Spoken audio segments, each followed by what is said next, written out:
వర్షమును హిమమును ఆకాశం నుండి వచ్చి అక్కడికి ఎలాగో పడక భూమిని తడిపి విత్తువానికి విత్తనమును భుజించువానికి ఆహారము కలుగుటకై అది చిగిర్చి వర్ధిల్లునట్లు చేయను, అలాగే నా నోట నుండి వచ్చి వచనమును ఉంటుంది. ఆమేన్. వచ్చే కదా అది ఇక్కడ చేస్తారు. 10వ అధ్యాయము 12వ వచనం.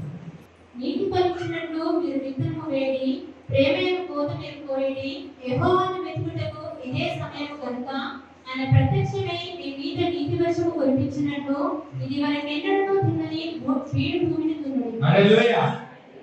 ఈ 3 వచనాలు ఈ రోజు మనం ధ్యానించుకున్నాం.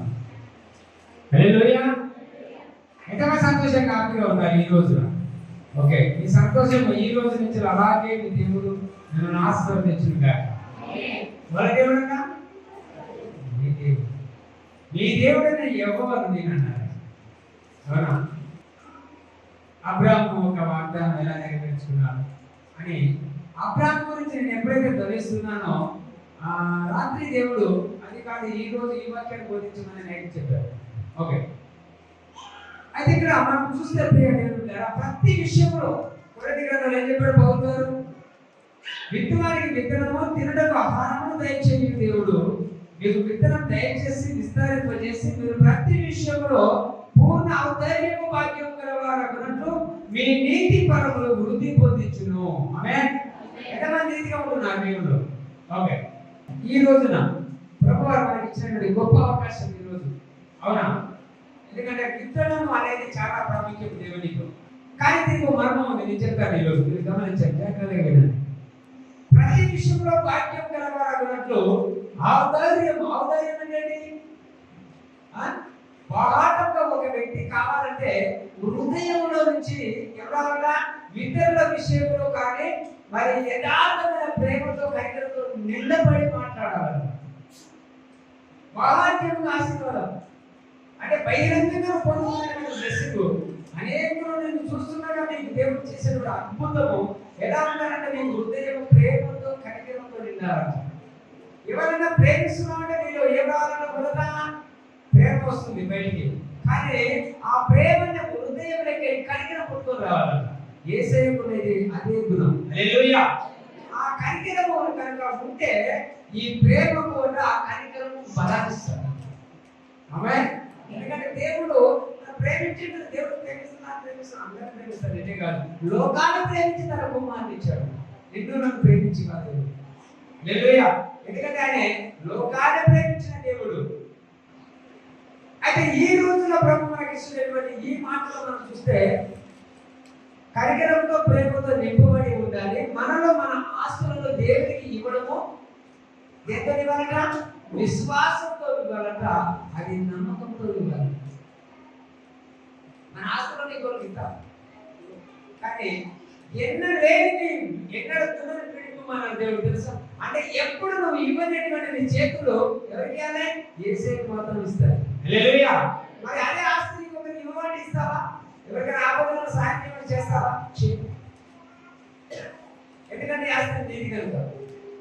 అయితే ప్రభు ఇక్కడ ఒక మాట అంటాడు, అంటే మనము మన ఆస్తులను ఇవ్వడం వల్ల కలిగే ఫలితాలు ఏంటంటే నంబర్ 1 రాసుకోవాలి. దయచేసి వాక్యం రాసుకోకపోతే మీకు అర్థం కాదు. మిస్టర్ చదువుకోవాలని నంబర్ 1 ఏంటంటే ఏంటంటే ఇవ్వడం వలన పేద సహోదరుల అవసరాలు తీరుతాయి. హల్లెలూయా. మేము ఈ రోజు దేవునికి కాంకరిస్తే పాసగా తీసుకున్నారని నేను అనేక మంది ప్రేరణలో ఉన్నాం. మన అవసరం ఎలా తీరుతుంది? అవునా? ఎలా తీరుతారు మీ అవసరం? మీరు ఇచ్చే రకంగా నా దగ్గర ఉంటా, దేవుడి పని వాడుతూ ఉంటా, కానీ మీ అవసరం ఎలా తీరాలి? నేను నీకు ఇస్తేనే కదా. చూడండి, ఈ 5 గంటలు 2 చేపల కథ కొద్దాం. ఆ వాక్యం తీయండి, ఎక్కడ ఉందో? మత్తయి 15:32 చదవండి. అంతటా యేసు తన శిష్యులను పిలిచి, ఈ జనులు నేటికి 3 దినముల నుండి నా యొద్ద ఉన్నారు, వారికి తినడేమీ లేదు కనుక వారి మీద కనికరపడుచున్నాను. ఏమంటున్నాడు? వాళ్ళ మీద కనికరపడుతున్నారు. ఇప్పుడు చూడండి, మీరు వచ్చి ఒక 3 గంటలు కూర్చున్నారు అనుకోండి, ఇక్కడ ఈ భాషలో ఎప్పుడు ముగించేస్తారు అని మీరు కన్నా పెరుగుతుంటారు. అవునా కదా? కానీ ఇక్కడ ఎన్ని రోజులు వీళ్ళు యేసయ్య ప్రసంగం వినడానికి 3 రోజులు అక్కడ ఆయనతో ఉన్నారంట. కానీ వాళ్ళు ఏం తినలేదంట, ఏం త్రాగలేదంట. కానీ ప్రభువు ఏం చేసిందా? చూడండి, మార్గంలో మోసపోదునేమో అని ఏం ఆలోచించి కనిపడ్డా వాళ్ళ మార్గంలో వెళ్తున్నప్పుడు మీరు మోసపోయి పడిపోతారేమోనని దేవుడు అనగా నాకు వాళ్ళను ఉపవాసంతో పంపివేయడం నాకు మనసు లేదని అన్నాడు. హల్లెలూయా. ఉపవాసంతో పంపివేయడం ఆయనకు మనసు ఒప్పుకోలేదు. 33 ఆయన శిష్యులు ఇంత గొప్ప జన సమూహంలో తృప్తిపరచుటకు కావలసిన రొట్టెలు అరణ్య ప్రదేశంలో మనం ఎక్కడి నుండి వచ్చినని ఆయనతో అని. శిష్యులు ఏమంటున్నారట? యేసుని ఎరిగారు, ఆయన తెలుసు, ఆయన ప్రార్థనలో వాళ్ళ వాక్యంలో వింటున్నారు. వాళ్ళ శిష్యులు ఎంతమందిగా భలే ఉన్నవారు, ఎంతమంది రొట్టెలు ఎగిరిగేదేమంటామున్నా ఏమంటున్నారు ఇక్కడ చదవండి. యేసు మీ యొద్ద ఎన్ని రొట్టెలు ఉన్నాయని వారిని అడగగా, మీ దగ్గర ఎన్ని రొట్టెలు ఉన్నాయి అంటే, ఈ రోజు నువ్వు వచ్చి ఇక్కడ కూర్చున్నావు నీ బిడ్డ, నీ దగ్గర నువ్వు తెచ్చుకున్న వాళ్ళు తెచ్చుకోలేదు తెలియదు, కానీ విత్తనం అయితే ఈ రోజు దేవుడికి విత్తారు. హల్లెలూయా. యేసు అడుగుతున్నాడు, ఈ రోజు మీ దగ్గర ఎన్ని ఉన్నాయి గమనించాలి. ఎందుకంటే వాక్యం అనేది మీకు అర్థం కాకపోతే ఒకరితో చదువుతున్న వాక్యం ఇక్కడ విననేసుకోవాలి. ఎప్పుడైతే వినటం నువ్వు అర్థంలో పడతావో దేవుడు ఆశీర్వదించడానికి ఆయన ఖచ్చితంగా పడతాడు. ఆమేన్. హల్లెలూయా. అయితే ప్రియ దేవుని బిడ్డలారా, ఈ రోజున మీరు గమనించండి. యేసు మీ యొద్ద ఎన్ని రొట్టెలు ఉన్నవని వారిని అడగగా, వారు 7 రొట్టెలను కొన్ని చిన్న చేపలను ఉన్నవని చెప్పారు. 7 రొట్టెలు 2 చిన్న చేపలు. అవునా? గమనించాలి. కానీ దేవుడు పేదల అవసరంలో ఇచ్చే కారణం ఏదో మీరు ఇవ్వాలని దేవుడి ఉద్దేశం కొద్ది అడగట్లేదు, కానీ పేద ప్రజలు సమృద్ధి కావాలంటే మీరు ఇవ్వాలి. ఎందుకు అంటే ఇక్కడ చూడండి, ఇవి యావత్తులను రాయబడి ఉంటుంది. దాన్ని ఏమంటారు, ఒక చిన్నవాని దగ్గర 5 యావాల రొట్టెలని ఉంటుంది. అవునా? ఇక్కడ 5 రొట్టెలు 2 చిన్న చేపలు అని ఉంటాయి. కానీ ఇక్కడ చూడండి, ఎంతమందికి భోజనం పెట్టాలి యేసు? 5,000 మంది అంటే పిల్లలు కాకుండా, పిల్లలు కాక పెద్దవాళ్ళే. అలా ఆడవాళ్ళు లెక్కగా పురుషులే ఇంచుమించు 5,000 మంది. అంటే దాదాపుగా 10,000 మంది జనాలు ఉన్నట్టే. చూడండి, పురుషులు ఒకరు ఉంటే అతనంటే 3 వస్తారు, లేక 4 వస్తారు, భార్య వచ్చాయి, 2 పిల్లలు వచ్చాయి. అవునా కదా? అక్కడ భర్త లెక్కకు వచ్చాడు, కానీ కుటుంబం లెక్క రాలేదు. చూడండి, గమనించాడు. అందుకే ఇంటి యజమానుడు వాక్యం వినడం నేర్చుకోవాలి. చాలా మంది ఆడపిల్లలు ఉంటారు, మగపిల్లలు రాడు, ఇంటికాడే ఊడిపోతారు. ఇంటికాడ ఏమన్నా అవునా? ఇదేంటో అర్థం కాదు మీకు సిచ్యువేషన్. హైదరాబాద్ చూడండి, పెద్ద పెద్ద ఆఫీసర్లు, పై ఆఫీసర్లు, డిఎస్పీలు, అవునా, ప్రతి ఎమ్మెల్యేలు, మంత్రులు గారు వచ్చి వాక్యం వింటారు సంఘాలు. దేవుడి వాక్యం కుటుంబంతో సహా వచ్చి ఆదివార సంఘంలో విని దాన్ని నువ్వు ప్రార్థించి ఇంటికి వెళ్ళి, ప్రభా ఈ వాగ్దానం నా జీవితంలో జరగాలి, నేను ఇలాగే సమృద్ధిగా పెట్టేవాడిగా ఉండాలి, నన్ను పెట్టి ఆ దేవుడిని ఎలా నియమించాడంట? తలగా నియమించాడంట. తలగా ఉన్న నీవు ఏమవుతున్నావు? వాక్యాన్ని పాటించక గుడి చర్చికి రాలేక దినదినం వెనకకే పోతున్నావు. కానీ ఇక్కడ చూడండి, ఒక్కరి దగ్గర 5 రొట్టెలు తీసుకుంటే దేవుడు ఏం చేశాడండి? దేవుడు 5 రొట్టెలు తీసుకొని ఏం చేశాడు? హల్లెలూయా. తీసుకొని తినని ఇవ్వలే, ఆయన పట్టారు. ఆయన పట్టుకొని తండ్రికి చూపించి దాన్ని ఆశీర్వదించి చదువు. అప్పుడు ఆయన నేల మీద కూర్చుంటానని జనసమూహంలో ఆజ్ఞాపించి ఆ 7 రొట్టెలను ఆ చేపలను పట్టుకొని కృతజ్ఞతాస్తుతులు చెల్లించి వాటిని విరిచి తన శిష్యులకు ఇచ్చాడు. అయితే ఇక్కడ ఆ రొట్టెలను పట్టుకొని కృతజ్ఞతాస్తుతులు తండ్రికి చెల్లించి శిష్యులకు చెప్పాడు, వీరంతా పప్పులు తీర కూర్చోండి అన్నాడు. అక్కడ ఆహారం లేదు, ఉన్నాయే 5 రొట్టెలు, 7 రొట్టెలు, 4 రొట్టెలు, 3 భాగాలు ఉంటుంది. ఇక్కడ 5 రొట్టెలు పెట్టుకొని 2 చేపలు పట్టుకొని కూర్చోమంటాడు. ఏంటంటే శిష్యులు చాలా భయపడి కూర్చుంటారు. కానీ ఇంత కార్యం జరిగించి వాడు ఆశ్చర్య కార్యం, అనేకులు ఆశ్చర్యపడ్డట్టుగా దేవుడు. అందుకే మన దేవుడు ఎలాంటి వాడన్నా ఆశ్చర్యకారం. హల్లెలూయా. అవునా? లేని వాటిని ఉన్నట్టుగా పిలిచిన దేవుడు. అయితే ఇక్కడ చూస్తే మీరు గమనిస్తారు దేవుడు బిడ్డారా, మరి ఆయన కృతజ్ఞతాస్తుతులు చెల్లించి, అవునా, ఎవరికి ఇచ్చాడు? దానిని ఎన్ని రొట్టెలు ఇచ్చాడు శిష్యులకు ఇస్తున్నప్పుడు? 5 రొట్టెలు. చేపలన్నీ 2.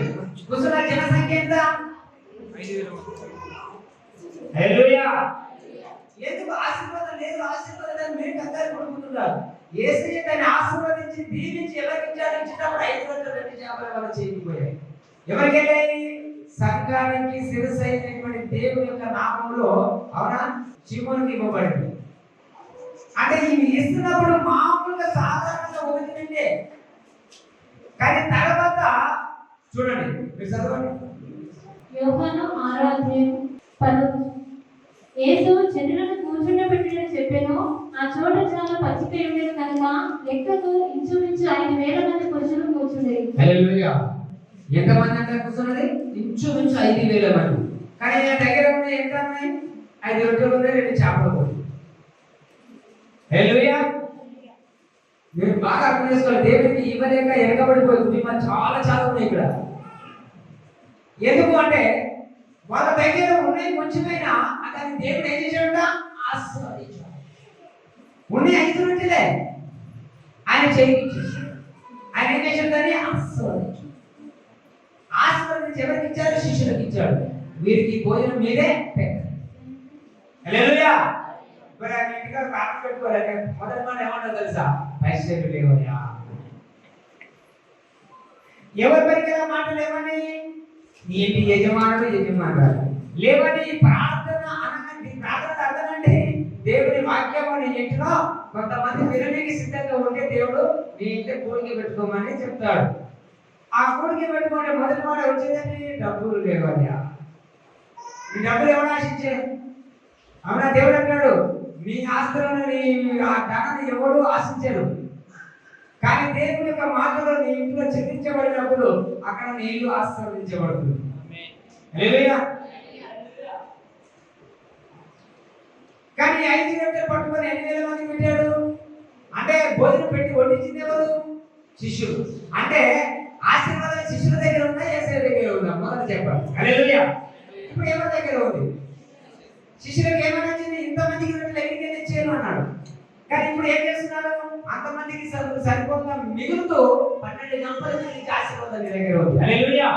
నీ దగ్గర ఆశీర్వాదాన్ని వాడుకోక నీ నోట వచ్చింది, నా ఇంటి ప్రాణం పెడుతుందని డబ్బులు లేవు. అవునా కదా? కానీ ఇక్కడ 5,000 మందికి ఏమి లేదు వాళ్ళ దగ్గర. ఆయన ఏం చేశారు? దేవుడు ఆశీర్వదించాడు. అందుకనే దేవుని బిడ్డలారా, నీ ధనములకెళ్ళి దేవునికి విత్తనం వేసినప్పుడు నీ మిగిలి ఉన్న ధనిని అది ఆశీర్వదించబడతాడు. హల్లెలూయా. అది అంటే చూడండి, ఈ 5 గంటలు ఎంతమంది దగ్గర ఉన్నాయి? ఒక్కరి దగ్గర ఉన్నాయి. ఒక దగ్గర ఉన్నాయి, 2 దగ్గర ఉన్నట్టు బైబిల్లో. ఒక్కరి దగ్గర ఉన్నాయి. ఆ ఒక్కరు దేవునికి ఇవ్వడం వలన ఏం చేశాడని? ఆశీర్వదించాడు. ఆశీర్వదించి ఏం చేశాడని? అవునా, చూడండి. అంటే నువ్వు ఇవ్వడం వలన ఆ ఒక్క వ్యక్తి ఇస్తే ఎంతమంది తిన్నారని? వాళ్ళ పేదవాళ్ళ ఉన్నవాళ్ళ? వాళ్ళకి ఏం కావాలి? టైంలో ఆహారం కావాలి. ఒక వ్యక్తి ఇస్తే దేవునికి అనేక పేదలు తిని తృప్తి పొందారు. అందుకే సంఘంలో నువ్వు ఇచ్చే కానుక అనేక మంది పేదవాళ్ళు ఉంటే వాళ్ళను ధనవంతుడు చేస్తుంది. హల్లెలూయా. అవునా, నువ్వు ఇవ్వడం ముఖ్యము, కానీ నువ్వు బ్లెస్ అవ్వడము ఇంకొక ఎత్తు. అవునా? కానీ అలా మనం అర్థం చేసుకున్నాము. వాక్యానికి బద్దులై ఉన్నాము. వాక్యానికి బద్దులై ఉండకపోతే దేవుడు ఎందుకు నమ్ముకున్నాము? అవునా?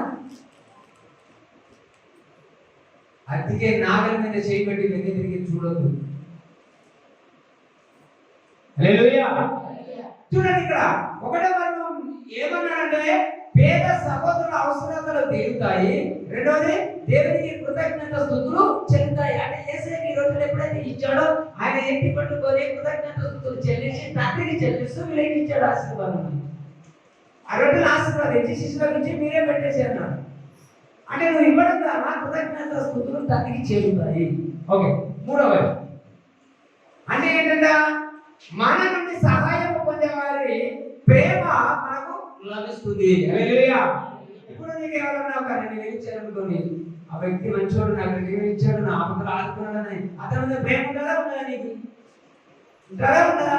అంటే నువ్వు ఇవ్వడం ద్వారా పొందుకున్న వాడి ప్రేమ నీ మీద ఉంటుంది. అంటే ఎప్పుడైతే నువ్వు ఆత్మీయ దేవునికి ఇస్తున్నావో దేవుని ప్రేమ నీ మీద ఉంటుంది. హల్లెలూయా.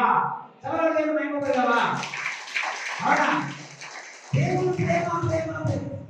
ఆయన ప్రేమమై నిజమే, నువ్వు చెప్పక ముందే ప్రేమమయుడు ఆయన. అవునా? భూమి జనాభా పుట్టక ముందుగా ఆయన ప్రేమమయుడు.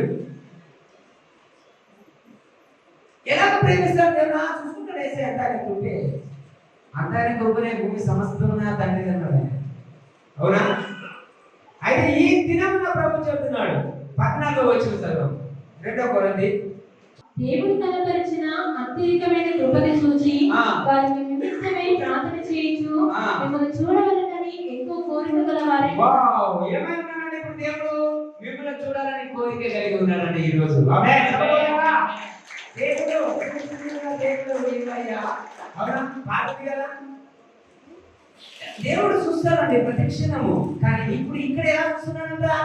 కనికరంతో నిన్ను చూడాలనుకుంటున్నాడంట, ప్రేమతో నిన్ను దర్శించాలనుకుంటున్నాడంట. అవునా? ఎందుకు? నువ్వు ఇచ్చిన కనుక ఈ రోజు దేవునికి కృతజ్ఞత స్తుతులు చేరుతున్నాయి. ఆమేన్. అది దేవుడి ప్రణాళిక. ఆయన సంకల్ప ప్రకారం మనం నడవకపోతే మన కాళ్ళకు సంఖ్యలు పడ్డట్టు మనం చేసే వ్యాపారము అవునా దీవించబడదు. మనం చేస్తాం, కష్టం చేస్తాం, ఏదేదో వ్యాపారం చేసుకుని డబ్బులు సంపాదిస్తాం, కానీ అది మన ఇంటికి రాగానే ఎన్ని డబ్బులు తెస్తే అది అన్ని తెరలు ఖర్చు అయిపోతూ ఉంటాయి. ఎందుకంటే అది ఆశీర్వదించబడలేదు. హల్లెలూయా. అవునా? నేనైతే ఎక్కడికి పోయినా, ఎక్కడ సంఘాల మీటింగ్ దగ్గర పోయినా కూడా వాళ్ళు ఇచ్చే దేశపు భాగంలోకి వెళ్ళి నేను అక్కడే బాగా తీసి పక్కన పెట్టేసుకుంటాను. హల్లెలూయా. ఎందుకు తెలుసా? అది ఇచ్చింది దీవించబడాలి. ఎందుకు తెలుసా? ఆ సంఘం వారు ఏ విత్తనం అయితే నాకు ఇచ్చారో ఆ సంఘం తెలిసే వారిని నాకు విత్తనం చేసి ఏర్పరచాలి. అలాగే మీరు చేసే వ్యాపారానికి వెళ్ళి ఈ రోజు వ్యాపారానికి వెళ్ళి 1000 రూపాయలు నీకు గిరాకీ అవుతే అంత దగ్గర 200 రూపాయలు కానుకాలి 200 రూపాయలు పక్కన పెట్టేసా. అయ్యా 200 ఇవ్వనా దేవునికి? అవన్నీ సమయంలో వారానికి 2000 అవుతారు. వారం 2000 దేవునికి అని వెనకలిస్తావు. ఆయన వెనకలిస్తాడు. ఆయన హల్లెలూయా. నీ చేయి ఎప్పుడైతే వెనకకు లాగుతుందో ఆయన నిన్ను ఆశీర్వదించే చేయి కూడా సైలెంట్ గా అయిపోతుంది. అంటే ఎక్కడ విత్తే కాలం నీవు బ్లెస్సింగ్ పోగొట్టుకుంటున్నావు. విత్తనము విత్తులకు తినటకు ఆహారం దయచేయడం అంటే ఎవడైతే విత్తుతాడో అవునా విత్తిన వారికి విత్తనం దేవుడు తినటకు ఆహారం వచ్చేస్తుందంట. ఇక్కడికి వస్తుంది విత్తనం ఎక్కడ వేస్తావు? భూమిలో వేస్తావు. అవునా? ఒక రైతు సాదృశ్యంగానే బైబిల్ వాక్యం. పంట ఎలా చేస్తున్నాడు, మొదట ఏం చేస్తున్నాడు, అందులో కంప చెట్లు రాళ్ళు అన్ని ఏరేస్తాడు. అలాగే నీళ్ళు చెడు అలవాటు, చెడ కొరికలు, చెడకుద్దులు ఏమైనా గలీజ్గా తిరుగుతున్నాము, ఇవన్నీ నువ్వు ఆ భూమిలో తీసేసిన రాళ్ళు చెట్ల వంటి ఆ నీళ్ళు ఉన్న చెట్ల కోరికలన్నీ తీసివేయాలి. మొదట తీసివేసిన తర్వాత అది ప్రశాంతంగా ఆ భూమి కనిపిస్తుంది. ఆ దేవుడు వర్షాలు ఇచ్చినప్పుడు రైతు నాగలి కడతాడు. హల్లెలూయా. ఆ నాగలి ఎప్పుడు కడతాడో ఆ భూమిని పెగిలిస్తాడు. అవునా? నాగలి సాలతో యేసయ్య నీటిని సాలు చేసి ఆయన కొరడంతో కొట్టేసి, అవునా? అలాంటి దేవుడు నీకు విత్తనం ఇచ్చాడు. ఎవరు ఇచ్చారని? దేవుడు ఇచ్చాడు. ఆ విత్తనం నీ దగ్గర లేకపోతే నువ్వు ఆ భూమిలో విత్తనం లేకపోతే ఆ భూమి పంటది సమృద్ధిగా రాదు. ఆ విత్తనీకరణ నీ దగ్గర లేదు కనుక దేవుడే నీకు విత్తనం ఇచ్చాడు. దేవుడు ఆశ చూస్తాడు. ఒక వ్యవసాయ భూమిలో రైతు ఆశతో ఎదురు చూస్తూ వర్షం ఎప్పుడు వస్తుందా కనిపెడుతూ ఆ భూమిలో విత్తనం వేసుకుంటాడు. ఎందుకోసం వేస్తాడు? ఆశతో వేస్తాడు. ఆశతో వేసినప్పుడు దేవుడు అంట ఎవరైతే ఆశపడుతున్నారో వాళ్ళ ప్రాణాన్ని తృప్తిపరుస్తాడు. అలాంటి దేవుడి దగ్గర ఉండి మనం ఈ రోజు అంగలాడుతున్నామంటే కారణం ఏంటి? నిన్ను నీవే తగ్గించుకోవడం వలన, నిన్ను నీవే వెనక తీయడం వలన నీ అర్థం. అవునా? మనం మీకు చెప్పాను ఒక సాక్ష్యం నెల కింద. కర్ణాలో ఒక వ్యక్తి ఉన్నాడు, బండిని సీజ్ చేశాడు. అయ్యగారికి ఇట్లా ఏంటంటే ప్రాబ్లం చేశాను. దేవుడు విధించాడు. అయ్యా నా బండి 1,00,000 రూపాయలు పెట్టుకున్నానయ్యా, ఆ బండి కనుక ఫ్రీగా వస్తే దేవుడికి 3,000 ఇస్తానయ్యా అని ప్రార్థన మొదలుగా చెప్పేశాడు. మనోడు ప్రార్థన చేసుకున్నాడు. ₹1 చల్ల కూడా బండి వేసేసి. హల్లెలూయా.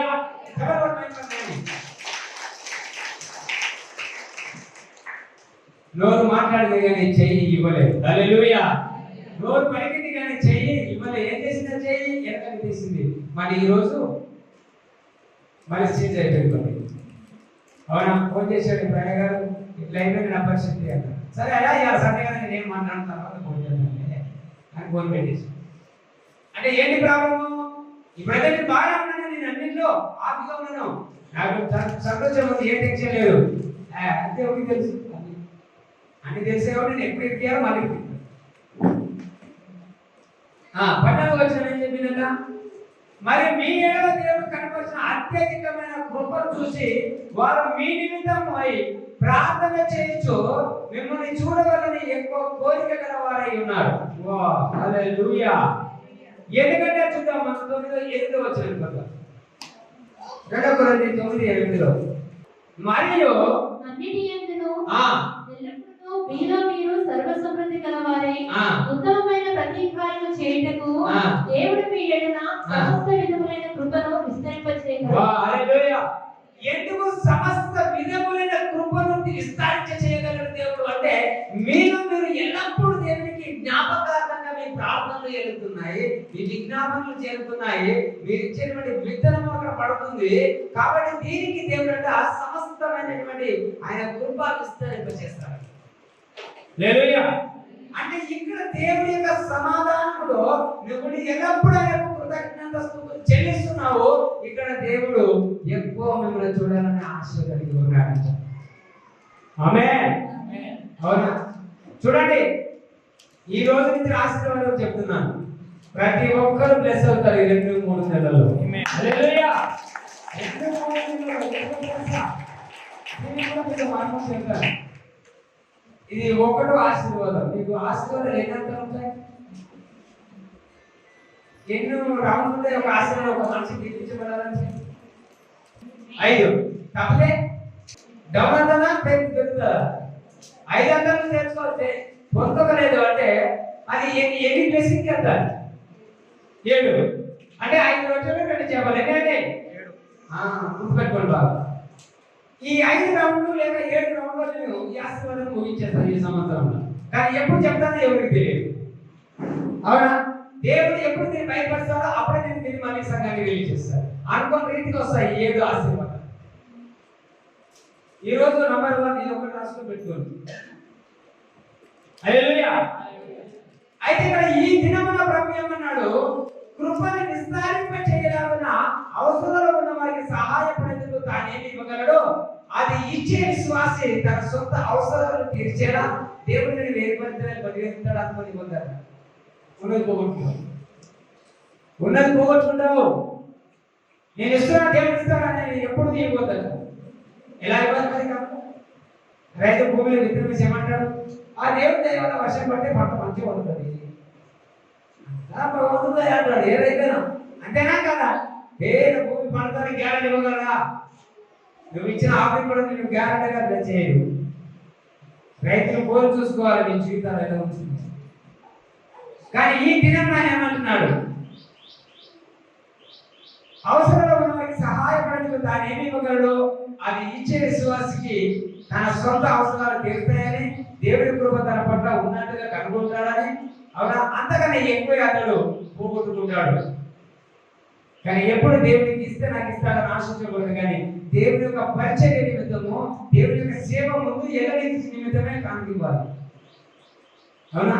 అందుకే విత్తనానికి విత్తనం ఇచ్చాడు. దానికి ఒక చెరువు ఒక చెట్టు పెట్టారండి, మామిడికాయ ఉందనుకోండి, అది ఆ పీసులు ఎన్ని పెడితే ఒక చెట్టు అవుతుంది? ఎన్ని పీసులు అయితే? ఒకటే పీసు కదా. ఒక పీసు అయితే దీనికి ఎన్ని కాయలు వస్తాయి? అంటే ఒక్కటి నీకు దేవుడు ఇచ్చాడు. గమనించాలి, ఒక వ్యక్తి కట ఒక్క నాణ్యం ఇచ్చాడు. నేను దేశాంతరం వెళుతున్నా, తిరిగి వచ్చే వరకు వ్యాపారం చేసి తినదు అని సంపాదించాడని చెప్పాడు. మనిషిని ఉత్తగా ఉండమని దేవుడు చెప్పలేదు. వాళ్ళకి లేకపోతే వాళ్ళకి మనిషికి ఒక వెండి నాణ్యం ఇచ్చి దీని ద్వారా మీరు వ్యాపారం చేసి సంపాదించాడు. నేను మరలా వచ్చి లెక్క చూసుకుంటాను. ఒక వ్యక్తికి నాణ్యం ఇస్తే 10 నాణ్యాలు సంపాదించాడు. కానీ దేవుడు ఏం చెప్పాడు, సంపాదించిన తీసుకోలే, ఆయన ఇచ్చింది కూడా తీసుకోలే, లెక్క చూసుకున్నాడు. హల్లెలూయా. లెక్క చూసుకొని వ్యక్తి నమ్మకంగా దీన్ని చేశాడు. 10 నాణాలు సంపాదించాడు. ఇక 10 పట్టణంలో నీకు అధికారం ఇస్తున్నాను, ఇంకా కొంచెం ఎక్కువ అది ఆశీర్వాదించాడు. రెండో వ్యక్తికి 5 సంపాదించాడు, 5 పట్టణాలు ఇచ్చాడు. అంటే ఇలాగా ఇంకొక వ్యక్తి ఇచ్చిన దాన్ని ములగాని పక్కన పెట్టేసి, అందుకే దేవుడు అంటాడంటే ఆ లేని మన దగ్గర తీసి ఉన్నది కూడా తీసి ఉన్న వానికి ఇవ్వండి అంటారు. ఎందుకు? నేను దేవుడికి ఇస్తున్నాను, నాకు ఇస్తాడని ఆశించిస్తావు కాబట్టి అలా ఎప్పుడు ఇవ్వకూడదు. దేవుని సంఘ పరిచర్య ముందుకు సాగాలి అనుకున్న దానికే నీ దేశభాగం, నీ కానుకం ప్రతి వారం ఇవ్వాలి. అవునా? నెలలకే దేశభాగం ఇస్తున్నా పర్లేదు అనుకోవద్దా? మతాలు ఒక అంటాడు దేవుడు, పరిచర్యాల శాస్త్రులారా మీరు ఎంత అవివేకులైతే బుద్ధిలోనూ సోపులోనూ చిలుకలోనూ పతిదేవత ఇచ్చి ధర్మశాస్త్రాన్ని పాటించమని మీరు, అవునా, ఈ ప్రేమ కైక్యలను నచ్చిపోతే హల్లెలూయా. అంటే నువ్వు నెలకొకసారి ఇస్తున్నానే ఆ ధైర్యంతో ఉండవలసిన, అవునా, అది కూడా ఉండదు. ధైర్యం అనేది ఎప్పుడు ఉండాలంటే ప్రతి వారం ప్రతి నెల. మీకు ఇదివరకే చెప్పాను, ప్రతి వారం నువ్వు సంపాదించగలి దాంట్లోకి 20% ఇవ్వాలి. ప్రతి మొదటి వారంలోని నెల మొత్తం ఆశీర్వాదం, నెల మొత్తం ఆదాయం ఉంటుంది 5,000 10,000 అందులో కోరి తీసి ఇచ్చిందే దేశం భాగం. అలా ఇవ్వచ్చా? అందుకే పేదలను క్రైస్తవులు ఎలా ఉంటారు? మనకే కాదు ప్రతి సంఘంలో పేదలు ఎందుకుంటారు అంటే వాళ్ళు ఇవ్వడం నేర్చుకోలేదు కనుక. హల్లెలూయా. జరిగినప్పుడు ఇతరులకు మరి మనం చేసినటువంటి సత్కార్యం నీవు సొంత ఆలోచనలతో ఏ కార్యం జరిగిస్తావు? ఈ కార్యంలో ఏం చెప్తున్నాడు దేవుడు అంటే, ఆ దేవుడంట ఒక వ్యక్తి తన హృదయంలో విశ్వాసించి విశ్వాసంలో నమ్మకంతో ఒక వ్యక్తి కానీ మరి సంఘానికి కానీ దేవుడి నామానికి కానీ మరి బదుడా ఎప్పుడైతే ఉంటాడో ఆ వ్యక్తి కంటే దేవుడు సమృద్ధిగా ఇవ్వగలుగుతాడు. హల్లెలూయా. మరి ఇక్కడ చూడండి మీరు ఒక మాట, ఏపీసీ గ్రంథం 4:28. దొంగిలవాడు ఇక మీదట దొంగిలక అక్కరవానికి పంచిపెట్టుటకు వేడుకల నిమిత్తము తన చేతులతో మంచి పని చేయించు కష్టపడవలెను. ఇక్కడ ఏమన్నానండి? అపవాదికి చోటు ఇవ్వకండి అని 27లో చెప్పి 28 ఏమన్నాడు? దొంగిలిన వాడు ఇంకా మీదట దొంగిలిగా ఉండా. ప్రతి వారం ప్రతి నెల మీరు ఇచ్చే కానుకలు ఎంతమంది విలేకరు? అది దాన్ని ఏమన్నాడు దేవుడు? దొంగతనం అన్నాడు. అవునా? అది దొంగలించడు. ఇంకా ఎప్పుడైతే దేవుని సొమ్ము దగ్గర ఉంచుకున్నావో దేవుని నుంచి నువ్వు దాన్ని దొంగలించినావు. అది ఇంకా దొంగలించకుండా ఏం చేయాలన్నా దేవుడు ఏమంటున్నాడు ఇక్కడ అంటే, అక్కరవానికి పంచిపెట్టుటకు వారికి పంచిపెట్టడానికి అవకాశము దేవునికి మనం ఇవ్వాలి. ఇప్పుడు 5 రోజులు కనుక ఆ వ్యక్తి అక్కడ ఆయనకి ఇవ్వకపోతే ఈ 5,000 మందికి ఎలాగా? అంటే దేవుడు మనకు కలిగిన దాన్ని సమృద్ధిగా ఆశీర్వదిస్తాడు. అవునా? కలిగి ఉన్న దాన్ని దేవుడు ఆశీర్వదిస్తాడు. కానీ నువ్వు లేకుండా గాలి తిరిగి మీద ఆగకుండా దిగు అయిదా యేసు దగ్గరికి వచ్చి ఒక స్త్రీ దేవుని బతిలాడుతున్నారు. అవునా? అప్పుల వాళ్ళు వచ్చి ఇబ్బంది పడుతున్నారు అంటే నీ దగ్గర ఏదో చెప్పమన్నా. ఆమె శరీరానుసారంగా అప్పుల బాధలు చూసింది కానీ దేవుడు అంటే ఆ యేసు ద్వారా ఆత్మీయ నేత్రాలు ఆమె వెనక ఏ ఆశీర్వాదం అనుకుంటుందని చూశారు. కానీ ఆమె వెనక ఉన్న ఆశీర్వాదం గొప్ప బలమైనది. హల్లెలూయా. అవునా? అప్పుడు ఆమె అబద్ధం ఆడకుండా నా దగ్గర ఉన్నది నువ్వు లేకుండా చెప్తున్నాను. మీంటే పేరా ఎందుకు పెట్టుకుంటారు? అంత ఆశీర్వాదం. ఇప్పుడు కాళ్ళు వచ్చిన చేతులు వచ్చిన ఏం చేస్తారు? ఆయన తీసి తాగుతారు, రాసుకుంటారు, ప్రార్థన చేసుకుంటారు. ఆ ఆయిల్ ద్వారా నీ విశ్వాసాన్ని దేవుడు చూసి స్వస్థపరచాడు. ఆయిల్లో ఏం లేదు, సాక్రమెంట్లో ఏం లేదు, కానీ అది ఆయన ఇచ్చిన నిబంధనలో అది ఒకటి మనం చేయాలి. ఎప్పుడైతే దేవుడు నువ్వు చేసావో నమ్మకం కొద్ది విశ్వాసంతో దాన్ని నువ్వు ఫాలో అవుతున్నావో దేవుడు దాని ద్వారా నీకు స్వస్థత కానీ ఆరోగ్యం కానీ ఇస్తాడు. హల్లెలూయా. అయితే ఇక్కడ ప్రభు అంటున్నాడు, ఆ అక్కర వారికి పంచిపెట్టు వీలైనట్లుగా ఈ కారణం తీసుకురా. అంటే 5 గంటల మనిషి ఇవ్వకపోతే ఈ పంచిపెట్టే వారికి 5,000 మందికి వీలవునా? వాళ్ళకి వీలు కలగాలంటే ఉన్న దగ్గర నుంచి ఆ వ్యక్తికి ఇవ్వాలి. ఏసైకి ఎప్పుడైతే ఇచ్చాడో దాన్ని బట్టి ఆశీర్వదించాడు, కృతజ్ఞత స్తుతులు చెల్లించాడు, దాన్ని మీరే భోజనం పెట్టాడని మళ్ళీ వాళ్ళకే ఇచ్చేసాడు. హల్లెలూయా. ఇప్పుడు నేను ఇచ్చేటువంటి కానుక మళ్ళీ నీకే రెట్టింపు చేసి ఇస్తాడట దేవుడు. ఆమేన్. దాన్ని రెండంతలు చేసి నువ్వు ఏ రీతిగా ఇస్తున్నావో దాన్ని దేవుడు మళ్ళీ, అవునా, చేసి దాన్ని మళ్ళీ నీకు ఇచ్చేస్తాడు. అప్పుడు నీవు ఆశీర్వదించబడిన వాడుగా ఉంటావు, ఆశీర్వదించబడిన కుటుంబంగా ఉంటుంది, ఆశీర్వదించిన పిల్లలుగా ఎదుగుతూ ఉంటారు. ఎందుకంటే నీ కుటుంబం ఇవ్వడం నేర్చుకున్నారు కనుక. హల్లెలూయా. అయితే ప్రియ దేవుని బిడ్డలారా, ఇక్కడ ఆయన చెప్తున్నాడు, దొంగలించకు, అక్కడ వారికి పంచిపెట్టిన వీలు కలిగిన నిమిత్తము తన చేతులతో మంచి పని చేస్తూ కష్టపడాలి. మన చేతులతో మంచి పని చేసి ఇంకా కష్టపడాలి. ఆ కష్టంలోనే దేవుడు నిన్ను ఆశీర్వదిస్తాడు. ఈ నెల లాస్ట్ వారం 28, మళ్ళీ 28 తారీఖు వచ్చేసరికి కొంతమంది ఇచ్చిన వాళ్ళు ఈ రోజు నుంచి వాళ్ళ చేతులు ఆశీర్వదించబడుతుంది. అయితే మీరు ఏమనుకుంటారు తెలుసా? ఇంకొకటి, ఇది మొదటి రౌండ్ లోనే దేవుడు నన్ను ఆశీర్వదించాడని సంఘానికి రావడం మానేస్తారు. అవునా? వీళ్ళకి ఏమొచ్చేసాడ? కొమ్ములు వచ్చేసాడు. అవునా? కొమ్ములు అంటే ఎద్దులకు బర్రెలకు కొమ్ములు కాదు. గుడికి రావడం మానేస్తారు, వాక్యం వినడం మానేస్తారు. నాకు దేవుడు ఇచ్చేసాడు, అయ్యా నీకయ్యా నీకు స్తోత్రం, తండ్రి నీకు స్తోత్రం, అయ్యా యేసయ్యా నువ్వు ఉన్నావయ్యా, ఉన్నాడు కాబట్టి నీకు ఇచ్చాడు కాబట్టి గుడికి రమ్మంటున్నాడు, రావా రావట్లేదు. అలాంటి వాళ్ళు రాని వాళ్ళకు కోరుకుంటారు. అంటే వీళ్ళు ఎక్కడ అయిపోతున్నారు? తొలి వాగ్దానంలోనే దేవుడు ఫస్ట్ రౌండ్ లోనే వీళ్ళు నిలిచిపోతారు. రెండో దాన్ని చూడండి, ఏమంటారు దేవుడు, వీడికి ఒక్కసారి ఇట్లా చూపినందుకే బ్లెస్ అయిపోతున్నాడు అనుకొని సన్నిధికి రావడం మానేశాడు. బాబు అక్కడే ఉంటాడు, ఒకటో రౌండ్ లో నువ్వు ఆగిపోవాలి, రెండో రౌండ్ నువ్వు వెళ్ళే అవకాశం లేదు. అవునా? ఎందుకంటే చూడండి, ఒక ధనవంతుడు ఏమన్నాడు, ఆ సంవత్సరం సమృద్ధిగా పడ్డదనిపోయింది మనోడికి. అయ్యా యేసయ్యా దేవా నువ్వు ఇచ్చినందుకు నీకు కృతజ్ఞతలు స్తోత్రం అని దేవుడు చెప్పుకుంటే బాగుండేది. కానీ కొట్లలో నింపేశాడంట. ఆ ధనం పట్టకపోతే ఇంకా అనేకమైన కొట్లు కట్టించాడంట. అందులో నింపేసి ఏమంటుంది ఎరిగినా, నా ప్రాణమా అనేక తరముల వరకు నువ్వు సమృద్ధిగా తినడానికి ఇదిగో కొట్లు నింపి పెట్టాను అని తన ప్రాణంతో చెప్తున్నాడంట. హల్లెలూయా. ఎవరు ఏంటి? ధనవంతుడు. ఆ రాత్రి దేవుడు వచ్చి, ఓ వెర్రివాడా, ఏమంటున్నాడండి? ధనవంతుడు ఏం పిలుస్తున్నాడు దేవుడు? వెర్రివాడా, ఈ రాత్రి నీ ప్రాణాన్ని తీసుకోబోతున్నాను. ఇది ఎవరిది? ఎవరు? అవునా? ధనవంతుడు దేవుడు వెర్రివాడా అంటాడు. వాడిని మళ్ళీ దేవుడు ఇంకా దృష్టికి తీసుకోడు. ఈ ఒక్క రౌండ్లో నువ్వు ఈ విధంగా వెళ్ళిపోయావు కదా, నువ్వు ఒక్కడే ఉండిపో. అందుకే నిరుపేదలుగా క్రైస్తవులు ఉండిపోతూ ఉంటారు.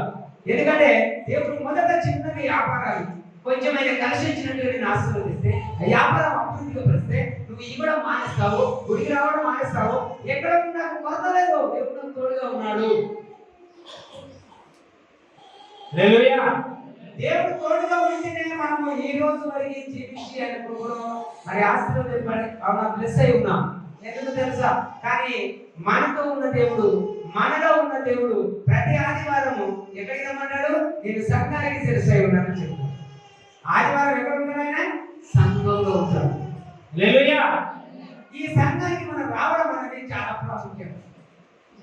నీ రావడానికి ఎలాగైనా నడక, అలా మార్గం అనేది ఏంటి? నువ్వు చర్చికి రావడమే నా మార్గం, నడవడం. ఏమి విధంగా చేసినా, ఎన్ని రీతిగా నువ్వు ఎంతమంది సాయం చేసినా అది కాదని మార్గం నడచడం. ఆయన మార్గంలో గుడికి రావడము, విని వాక్యం నేర్చుకొని నువ్వు ఇతరులకు సహాయం చేయడం, అది ఆయన మార్గంలో నీ యొక్క బ్లెస్సింగ్. వాళ్ళు పొందుకున్న వారు ఏమన్నా నేను ఎక్కువ దీవిస్తారు. నీ కడుపు సభలో ఉన్నాడా, నీ పిల్లల సభలో ఏమంటారండి? ఇలాగే దీవిస్తారు. ఆ దీవెనలు నీకు మెండుగా కలుగుతాయి. అనేక మందికి నువ్వు ఎలాగా దానం చేస్తావో, అలా ఫ్రీగా ఇచ్చేస్తావో అనేకులు ఆశీర్వాదాలు నీకు ఉంటాయి. ఎందుకు ఇక్కడ ఏబేసిగ్రంథం ఏం చెబుతుంది? అక్కడ కలిగిన వారికి పంచిపెట్టడానికి వీలన్నట్టుగా ప్రార్థన. గమనించండి దేవుని బిడ్డలారా, ఎందుకంటే దినదినం మనం వెనకబడిపోవద్దా, ముందుకెళ్ళాలి, స్టెప్ బై స్టెప్ వెళ్ళిపోవాలి. ఈరోజు కరోనా దాటుకొని వచ్చేసాం, అవునా? అది మళ్ళీ వస్తుంది. ఏం చేద్దాం కూడా ఈ వాగ్దానాన్ని గుర్తు చేయాలి. మళ్ళీ మీకు ఇదే జ్ఞాపకార్థము సంఘానికి దర్శనం ఇచ్చాడు దేవుడు. ఈ సంఘం ఆ దర్శనం మీద మనం కష్టపడి ఉండాలి. ఎందుకంటే అత్యున్నతమైనటువంటి స్థాయికి ఇప్పుడు కాలు ఎలా చేస్తారో లేడీ కాలు అవ్వాలంట. అవునా కదా? ఏమంది కదా? లేడీ కాలు అంటే ఒక ఇరు ముక్క కింద ఒక రాయబడి ఏమవుతుంది? పాపం అయిపోతా లేదా? అవునా కదా? అంటే ప్రతి వ్యాధి అది నిన్ను తగిలితే కూడా అలాగే అయిపోవాలి. ఆమేన్, హల్లెలూయా. ఎందుకు ప్రియ దేవుని బిడ్డలారా అంటే దేవుడు వాగ్దానం ఇచ్చిన దేవుడు నమ్మదగిన వాగ్దానం ఇచ్చిన వాడు దాన్ని ఆయననే నెరవేర్చేవాడు. ఇది మన మనుషులతో కాదండి, కానీ ఆయన ఇచ్చిన దాని మీద నమ్మకం పెట్టుకుంటే. అవునా? ఇక్కడ ఇంకొక మాట మాట్లాడుతుంటారు కొరింథీ గ్రంథంలో 2 కొరింథీ 9:6 కొంచెముగా విత్తువాడు కొంచెముగా పంటకోయును, సమృద్ధిగా విత్తువాడు సమృద్ధిగా పంటకోయును అని ఈ విషయమే చెప్పవచ్చు. అయితే ఇది ఒకటే వాక్యాన్ని రెండు తీరుగా బోధ ఉంది, కానీ సమయం మనకు సరిపోదు. ఇది ఒకటి సరిపోదు. ఈ రోజు నేను చెప్తాను, మళ్ళీ వాళ్ళు ఇదే ఆశీర్వాదంలో ఇంకో రౌండ్ వస్తారు. ఓకే, దాన్ని మన ఆ రోజు విడిచిస్తారు. ఎందుకంటే దేవుడు నేను రాక ఒక ఈ రోజు సరిపడి మెసేజ్ తీసుకుంటే దానికన్నా మళ్ళీ తీసుకున్నాం, ప్రార్థన తీసుకుని సాక్షి తీసుకుని పడుకున్నా లేదు పడుకోని కూర్చున్నా 11 అవుతుంది, కొంచెం ఆగలేదు, ఇక అన్నం తినేస్తున్నాం. తింటే మళ్ళీ వాక్యం మళ్ళీ గుర్తు చేస్తున్నాను. దేవుడు ఏంటి అసలు రాసుకున్నాను, తీసుకున్నాను, ప్రార్థించాను, పక్కన పెట్టేశాను. మళ్ళీ గుర్తు చేస్తాడే కానీ 11:30 12 గంటలకు మళ్ళా బయటకు వచ్చి కూర్చోను. మళ్ళా 1 గంట రాగా మళ్ళీ 1 గంట దాకా కూర్చున్నారు. మళ్ళీ మెసేజ్ ఇచ్చాడు, మళ్ళా మెసేజ్ తీసుకుని ఇది ఒకటే వాక్యం. హల్లెలూయా. అంటే దేవుడు అడిగిన వాటికంటే ఊహించిన వాటికంటే అద్భుతంగా చేయగలవాడు. ఆమేన్. ఆయనకు అసాధ్యమైనంటూ ఏది లేదు. ఎందుకంటే మనం ఎక్కువ వాక్యాన్ని తినాలి. ఎక్కువ తినడం అనేది వినడం వలన విశ్వాసం వస్తుంది. అది క్రీస్తు గురించిన మాట వల్ల విశ్వాసం కలుగుతుంది అంటారు. నువ్వు ఎన్ని విను, ఎక్కడ ఉండు, యేసయ్య గురించి వినాలంట. కానీ మనం అలాంటి మాటలు మాట్లాడలేదు. అవునా? ఎలా కూడా అనుకోని వేరే మాట్లాడుతుంది ధర్మశాస్త్రం. నలుగురు కూడా మీటింగ్ పెడితే దాన్ని ధర్మశాస్త్రం అన్నాడు. ఓకే, అది ఇక్కడ ప్రభుత్వం ఒక మాట ఏం చెప్పాడు, కొంచెంగా విత్తువాడు కొంచెంగా పంటకు వస్తాడు, సమృద్ధిగా విత్తువాడు సమృద్ధిగా పంటకు వస్తాడు. ఓకే, అయితే ఇక్కడ మీరు గమనిస్తే కొంచెంగా పంట కోయను అంటే క్రైస్తవులంతా ధారాళంగా ఇవ్వవచ్చు, కొంచెంగా ఇవ్వవచ్చు. కొంచెం ఇస్తే కొంచెం ధారాళంగా ఇస్తే ధారాళంగా అని చెప్పాడు. ఓకే, అయితే ఇక్కడ మనము ఆ ప్రకారం దేవుడు కూడా ప్రతిఫలం ఇస్తాడు. ఎలా ఇస్తాడు చూద్దాం. మత్తయి 7:1-2 వచ్చాడు. మీరు తీర్పు తీర్చబడి అప్పుడు మిమ్మల్ని గూర్చి తీర్పు తీర్చబడదు. మీరు తీర్చు తీర్పు చొప్పుననే మిమ్మల్ని గూర్చి తీర్పు తీర్పబడదు. మీరు కొంచెం కొలత చొప్పుననే మీకు కొలవబడదు. ఇది ఎందుకు చెప్తున్నాడు తీర్పు అనేది? నువ్వు ఇలా దేవునికి ఏమిస్తున్నావు, దాన్ని బట్టి నువ్వు ఒక తీర్పు తీసుకుంటావంట. అవునా? నేను ఇవాళ దేవునికి వేయబడుతున్నా, మళ్ళీ ఈ నెల దేవుడు ఎవరు నన్ను ఆశీర్వదిస్తాడని ఇది కూడా వేయలేదా? అది తీర్పు జరుగుతుంది. తీర్పు తీర్చకండి. ఇచ్చేది దేనికోసమే? సేవ కోసం ఇవ్వాలంట. అనుకుంటే నువ్వు ఇచ్చే ఆపరేషన్ అంటే సేవ కోసం ఇవ్వాలంట. నేను ఏదో ప్లస్ అవుతాను, ఏదో అవునా బిల్డింగ్ కట్టేస్తాను అని ఈ విషయంలో ఇవ్వకూడదు. ఎందుకంటే దేవుడు ఇక్కడ ఏమంటున్నాడంటే మీరు తీర్పు తీర్చకూడి అప్పుడు మిమ్మల్ని గురించి తీర్పు తీర్చు. అంటే ఇంకా దేవుడు ఏమైనా ఆలోచించేది ఉండాలి. నేను ఆశీర్వదించండి. హల్లెలూయా. అవునా? నువ్వే తీర్పు తీర్చేసుకున్నావు. అవునా? ఈ వారం 1000 రూపాయలు ఇచ్చేస్తాను, మన వారం ఈ నెల ఏదో విధంగా దేవుడు ఆశీర్వదించి ఇలాగా ఇస్తే ఏమో కదా నువ్వు తీర్పు తీసేసుకున్నాడు. కాబట్టి నిన్ను గురించి తీర్పు తీర్చి ఇంకా ఆలోచించేది లేదా? ఏదో రీతిగా ఆలోచిద్దాం, బ్లెస్ చేద్దాం అనుకుంటే ఆ అవకాశం దొరకరిస్తలేనంట మానవుడు, క్రైస్తవుడు. ఎలాగా? తాను తీర్పు తీసేసుకున్నాడు, ఇంకొకరికి అవకాశం లేకుండా చేసేసుకున్నాడు. అందుకే దేవుడు క్రైస్తవులాగా చూస్తున్నాడు కానీ ధనవంతులాగా చూడలేకపోతున్నాడు. హల్లెలూయా. ఎందుకలా? 2వ వాక్యం ఏమంది? మీరు తీర్పు తీర్చి చొప్పుననే మిమ్మల్ని గురించి తీర్పు తీర్చబడును, మీరు కొలత చొప్పుననే నీకు కొలవబడును. హల్లెలూయా. అంటే నువ్వు ఏమనుభవిస్తున్నావు అంటే గమనించాలి. అవునా కదా? ఈ రోగం పోతాలు ఏమనుకుని అలా అయిపోతుంది. ఏది ఇచ్చినా దేవుని శాపం కోసం చేస్తున్నాను. ఇలా ఇచ్చినప్పుడు అంట అక్కడ దేవునికి ఆయన హృదయం అంట బాగా మన మీద కుమరిస్తాడంట. అందుకే దేవుడికి కావాల్సింది ఎవరంట? యథార్థ బరువు కావాలి. హల్లెలూయా. అయితే ఇక్కడ మీరు గమనిస్తే ఒక మాట చెప్తారు. అంటే ఇక్కడ పౌలు దృష్టిలో అయితే ఇవ్వడం అనేది నష్టం కాదు అని అంటారు. అది ఎందుకు నష్టం కాదంటే చూడండి, మనం చేసేటువంటి అది పొదుపు అంట కాంత, అది పొదుపు లాంటిదే కానీ ఆఫరింగ్ నష్టం కాదు అని పౌలు చెప్తారు. ఎందుకు ఇక్కడ ఆ ప్రకారంగా మనం చూస్తే ఇచ్చేవారికి అది విపరీతమైన లాభాలు తెచ్చిపెడుతుందంట. హల్లెలూయా. ఆ కాంగ్రెస్ ఇచ్చేవారికి అత్యధికమైన లాభాలు తీసుకొస్తున్నది కానీ నష్టాన్ని మాత్రం తేడా ఇచ్చే ఆఫరింగ్. చూడండి ఎందుకు అంటే 2 కొరింథీ 8:2 చూడండి. 8:2 2 కొరింథీ. ఎలాగనగా వారు బహుశ్రమ వలన పరీక్షింపబడగా అత్యధికంగా సంతోషించిరి, మరియు వారు నిరుపేదలైనను వారి దాతృత్వము బహుగా విస్తరించెను. నిరుపేదలంట శ్రమల వలన దేవుడు శ్రమలు పెడుతున్నవాటి దేవుడు పరీక్షిస్తున్నా, దేవుడు శ్రమలు పంపించినా కూడా శ్రమలు భరిస్తూనే కూడా దేవునికి ధారాళంగా ఇవ్వాలని ఈ నిరుపేదలైన వారు వాళ్ళ దాతృత్వం మించి ఇచ్చారు. కష్టంలో ఉన్నారు, ఎందుకు ఇచ్చారు? దేవుని సేవ ఆగిపోవద్దు, నాకు జ్వరం రోగం వచ్చి నేను ఇంట్లో పడి ఉన్నాను కానీ అనేక మంది సంఘం పరిచర్య ఆగొద్దు, పరిచర్య ముందుకెళ్ళాలంటే నేను ధారాళంగా దేవునికి ఇవ్వాలని నిరుపేదలైనప్పటికీ వాళ్ళ దాతృత్వం అనేది వాళ్ళ శక్తికి మించి ఇచ్చారట దేవుడికి. హల్లెలూయా. అందుకే పౌలు గారు చెప్తుంటాడు, ఇక్కడ మీరు గమనిస్తారు దేవుని బిడ్డలారా, ఆయన ఎందుకు ఇక్కడ ఆ మాట పలికాడు అంటే చూడండి 9:11 ఒక మాట చదువు. ఇట్టి ఔదార్యము వలన మా ద్వారా దేవునికి కృతజ్ఞతాస్తుతులు చెల్లించబడును. అంటే మీరు శ్రమలో ఉన్నప్పటికైనా మీరు ఇచ్చిన వాళ్ళ ఆశీర్వాదం వలన వచ్చేటువంటి కానుక కాదు. మీరు శ్రమల వల్ల పేదలైనప్పటికీ పరీక్షించబడుతున్న కష్టాల్లో ఇచ్చారు కాబట్టి దీని వల్ల ఏం చేశారంటే మీరు ఇక్కడ 11వ వచనంలో ఇట్టి ఔదార్యము వలన మా ద్వారా చూడండి గమనించాలి, మా ద్వారా దేవునికి కృతజ్ఞతాస్తుతులు చెల్లించబడుతుంది. అంటే నువ్వు ఇచ్చిన ఆఫరింగ్ను దేవునికి కృతజ్ఞత యేసయ్య ఏం చేశాడు? 5 గంటలనే దాన్ని దీవించి ఆశీర్వదించి దేవునికి కృతజ్ఞతలు చెల్లించి ఇతరులకి. అంటే ఎప్పుడైతే శ్రమల కష్టాల వల్ల పరీక్షించబడినప్పటికైనా వాళ్ళు నిరుపేదలప్పటికైనా దేవునికి ఈశ్వరు ధారాళంగా కాబట్టి ఆ కానుక ద్వారా దేవునికి స్తుతులు చెల్లాయి, వీళ్ళకు పరిపూర్ణ విడుదల కలిగింది. హల్లెలూయా. అవునా? ఇంట్లో ఉన్నావు, శ్రమ పడుతున్నావు, అరే దేవుడు ఈ శ్రమ నాకెందుకు అయ్యా, దేవుడు ఈ పేదరికం నాకెందుకు? దేవుడు అంటున్నాడు, బిడ్డ ఇవ్వండి ఇవ్వబడును, విత్తవానికి విత్తనం లేదా? దయచేసి దేవుడు ఈ వారం ఇచ్చే విత్తవారికి అర్థం ఏంటి? ఇవ్వాలని ఆశ కలిగి ఉంటే ఇవ్వని కానీ వెనకలు తగ్గడట.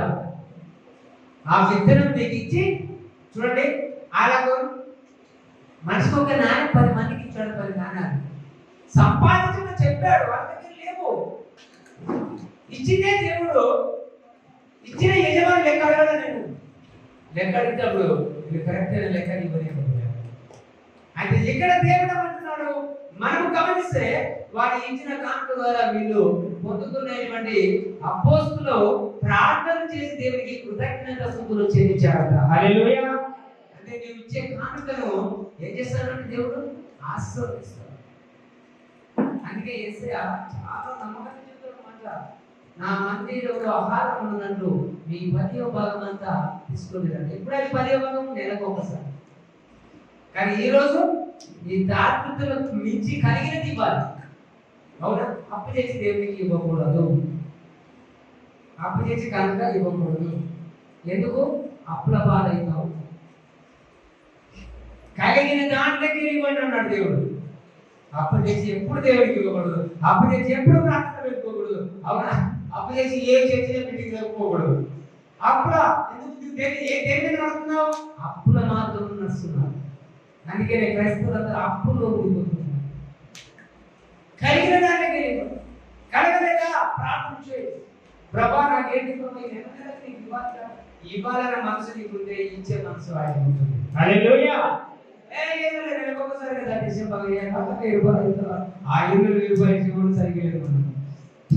అవునా? ఎందుకు తెలుసా? మీ వల్ల ఈ సంఘం ఈ స్థితిలో ఆగిపోయింది, ఇంకా ముందుకు నట్టలేదు. ఎందుకంటే మీరు ఇవ్వట్లేదు కాబట్టి. అవునా? పంచిపెట్టే వారికి కారణంగా పంచిపెట్టాలంటే ఎలా చెప్పాలి? ఇప్పుడు మీరు ఉన్నారండి, చాలా మంది పేదరికంలో వస్తారు, రోగాలతో సంఘానికి వస్తారు. వాళ్ళ రోగాల పేదరికం పోవాలంటే ఎలా పంచిపెట్టగలుగుతాడు? అవునా? గమనించాలి. మీరు ఇచ్చేదాన్ని బట్టి కృతజ్ఞతాస్తుతులు తండ్రికి చెల్లుతున్నప్పుడు వచ్చిన రోగులైనా వచ్చిన దారిద్రులైనా వాళ్ళు ధనవంతులుగా మారిపోతారు. వచ్చిన రోగులైనా ఆరోగ్యంగా మారిపోతారు. హల్లెలూయా. దేనివల్ల నువ్వు కనుక ఇస్తుంటే దాన్ని బట్టి ఏం చేస్తాము? దేవునికి ప్రార్థన చెల్లిస్తున్నాము. ఆ ప్రార్థన మూలంగా అక్కడ అత్యధికమైనటువంటి ఆశీర్వాదం కాకుండా మంచి ఆరోగ్యమును, స్వస్థతను, సమాధానము, జ్ఞానమును దేవుడు అనుగ్రహిస్తున్నాడు. ఆమేన్, ఆమేన్, ఆమేన్. చాలా మంది చూడండి, ప్రతి వారిని గుడికొద్దామని ఆమె చెప్పమని చెప్తారా? చెప్పండి,